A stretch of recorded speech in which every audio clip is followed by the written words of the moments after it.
Hey, what's going on, everybody? Jacob with Last Stop Waterfowl Outdoors coming to you on this Monday afternoon.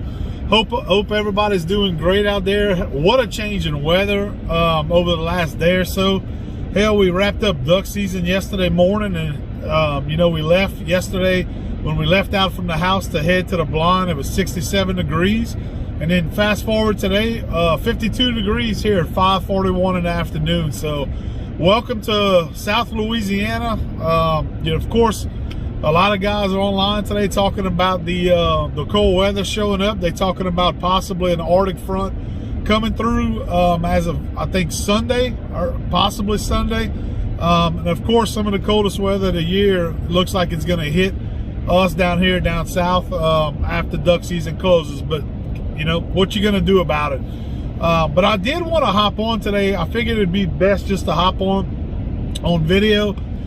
We've had a couple of guys that have sent in messages or on social media, whether it was through social media or I got a couple of emails from some of the videos that we had done in the last couple of weeks.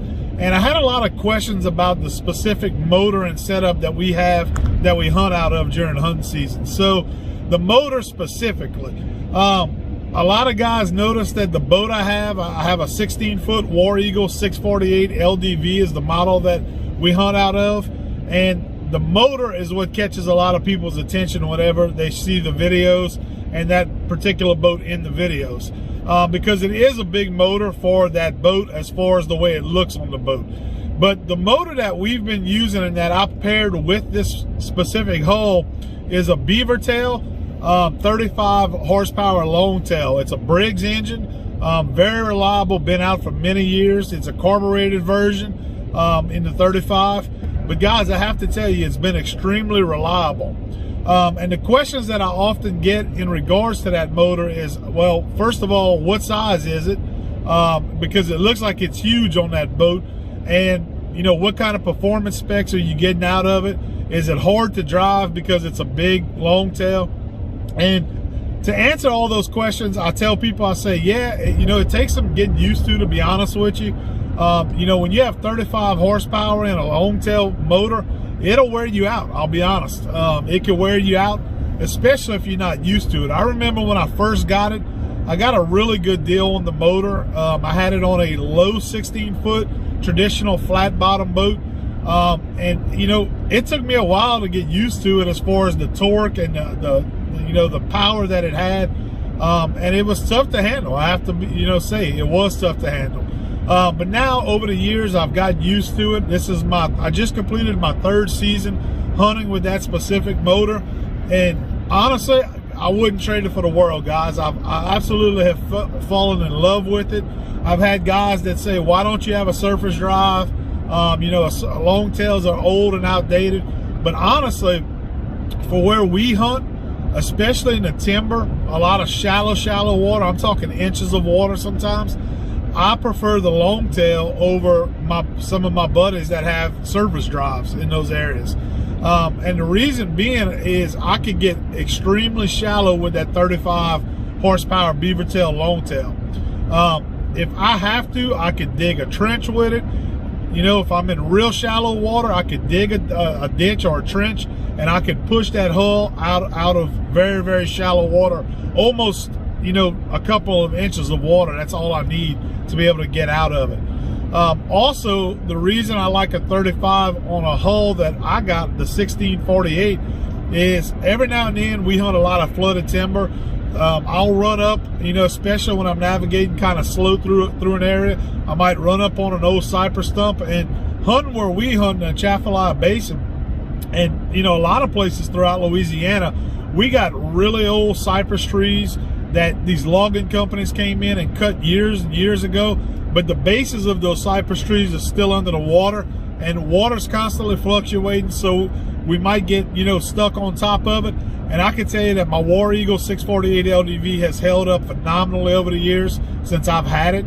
I've never put a dent in that hull. I've never put I've never had a cracked well on the bottom, anything like that. And we've been in some pretty shallow stuff and on some pretty big cypress stumps. But the 35 horsepower, when I do get stuck on top of those cypress stumps, it allows me to have that power and that thrust to push myself off, no questions asked. So that's a huge advantage I got with the 35. And to be honest with you, when I'm in the backwaters in the swamp, I really don't run it wide open. The only time I'll run my motor wide open is if I'm in a marsh, or I have a long run maybe down a bayou or a canal to get to a hunting spot, and I'll run it wide open at that point. In my opinion, that's where a Longtail will wear you out. It's a little bit tougher to, hold on to for a long period of time, especially when you're on a long stretch, as compared to a surface drive, because a lot of times I'm standing up. I don't have the luxury of being able to sit down like a tiller handle with it. So it is a little bit tougher. It takes a little bit more endurance to be able to operate it on long stretches of water. I would say that's the downside to it. But as far as the dependability and the brand that I got, with Longtails, they're a very simple design. There's not much on them that could go wrong. As far as the upkeep and the maintenance with them, the shaft, as long as you keep it lubricated, which some of you probably gonna laugh at that. As long as you keep that shaft greased up and lubricated, typically you're not gonna have any issues. General maintenance, oil changes I do every year on it. I do an oil change before hunting season, and I'll typically do an oil change after the hunting season is over, right around this time of year, like I'm gonna do now, pretty shortly here in the coming weeks. So spark plugs, oil change, I change air filter on it, and besides that, I just take a look at my prop, make sure nothing looks out of the ordinary there, and keep the shaft greased up. Don't have any issues there, and it's very reliable. I had guys, whenever I bought it, they told me, they said the 35 carburetor is very, very finicky, especially in cold weather. Well, I have to tell you, I haven't experienced that with my motor. Maybe that comes over time, but like I said, I'm through the third full season of duck season here in Louisiana that I've used it, and cold weather, warm weather, it starts up perfectly fine for me. At the end of the season, one thing I do is, like with the old two-stroke outboards, I go ahead, I pull the fuel line, and I drain the fuel out of it, and I try to keep my carburetor level. I try to keep the motor tilted up level, to where I don't have any kind of incline with any fuel dripping into the carburetor that'll maybe be left over. So I try to drain the fuel at the end of the season as best as I can, and knock on wood, I haven't had any issues whatsoever. So does it work for me? 100% yes. The answer is it works for me. Would I trade it for a surface drive? I personally would not, because I like my setup that I got for where we hunt, and I got buddies that have surface drives, so it's not a real big issue for me to where I'm sitting there saying, man, I need to get rid of it and get a surface drive. So if you're in the market, you hunt a lot of timber, and you're looking at buying a mud motor, especially you entry-level guys, going with the Longtail is a great way to break into the market, or into your first maybe duck hunt boat. That's a good setup for you, and it's less expensive than the surface drives that are out there, because the surface drives, yes, they have a lot of conveniences to them, and I'm not trying to talk anybody out of buying a surface drive, but when you start adding reverse and you start adding all that stuff to it, power trim, it gets more expensive. The maintenance is more on it. There's more that could break on it. I like the simplicity of a Longtail. It's lower cost to maintain, in my opinion.